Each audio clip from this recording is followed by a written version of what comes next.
திருச்சிற்றம்பலம். கனகமெல்லாம் கோவிலாக்கி களிம்பறுத்தார் மணிவாசகர் திருத்தால் போற்றி போற்றி. திருப்பள்ளி எழுச்சியில் 8வது பாடல்.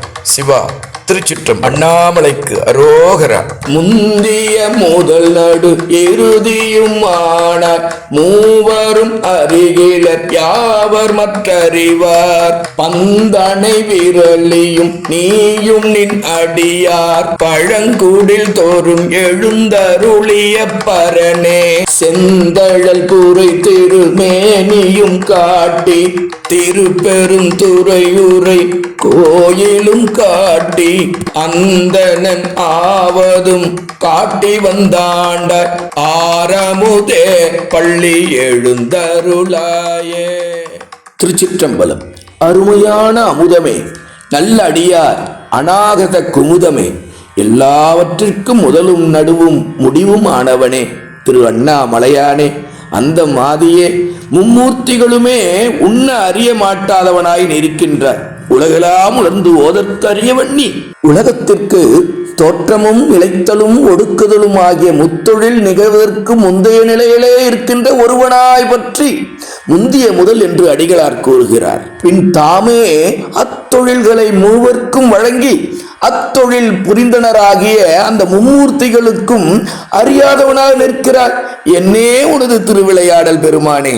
பந்தனை விரலியர் என்பது பெண்கள் எல்லோரும் கைவிரல்களால் பிடித்து எரிந்து பூப்பந்து ஆடுவர். அதனால் பந்தனை விரலி என்று அம்மையை அடிகள் அழைக்கிறார். அம்மையுடன் நீயும் அடியார்களுடைய அகப்பூசை இது ஒரு பிறவியில் வருவதல்ல, பல பிறவிகளில் இருந்தால்தான் சிவபூசையை அகத்திலே செய்ய முடியும். அப்படி பழமையான குடில் தோறும் ஆத்மார்த்த பூசையில் எழுந்தருளி அருள்பாலிக்கின்ற பரமனே, மேலான பரம்பொருளே. செந்தழல் புரை திருமேனி. புரை என்றால் கூறு. செந்தழலில பார்த்தா செஞ்சுடர் இருக்கும், நடுவுல நீல நிறம் இருக்கும். நீல நிறம் அம்பாளை குறிக்கும், செந்தழல் அம்பனை குறிக்கும். அதனால்தான் செந்தழல் புரை திருமேனியும் காட்டி திருப்பெருந்துறையுரை கோயிலும் காட்டி பழங்குடில் செந்தழல் இரண்டும் பண்பு தொகை. எல்லா உயிர்களையும் குளிர்ந்த கண்கொண்டு நோக்குகின்ற உலக அறத்திலே அந்தணர் என்று பொருள். அதே அருள் நிலையிலே சிவனையே வணங்குகின்றார்களே அவர்களுக்கு அந்தணர் என்று பொருள். எனவே அந்தணன் ஆவதும் காட்டி வந்து ஆண்டாய். அமுதம் உண்டால் திகட்டிவிடும், ஆனால் இந்த சிவா அமுதம் திகட்டாது. ஆறாமுதே பள்ளி எழுந்தருளாய் என்று அழைக்கிறார் அடிகளார். திருச்சிற்றம்பலம்.